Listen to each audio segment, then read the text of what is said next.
أخيرا وبعد غياب لأكتر من 3 شهور يعود مسلسل محمد الفاتح بموسمه الثالث، واللي متوقع يكون أقوى من المواسم السابقة، واللي هتكون أول حلقة يوم الثلاث الجاي، واللي ظهر فيه شخصيات جديدة هنتعرف عليهم من خلال الحلقات الجاية.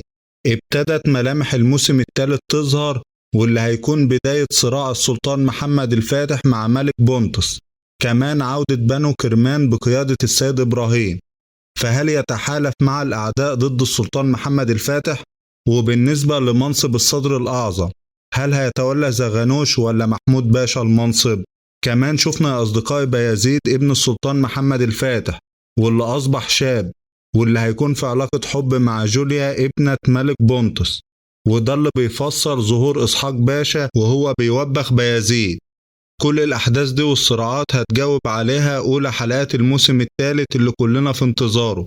بكده نكون وصلنا نهاية الفيديو، نشوفكم في فيديو جديد إن شاء الله.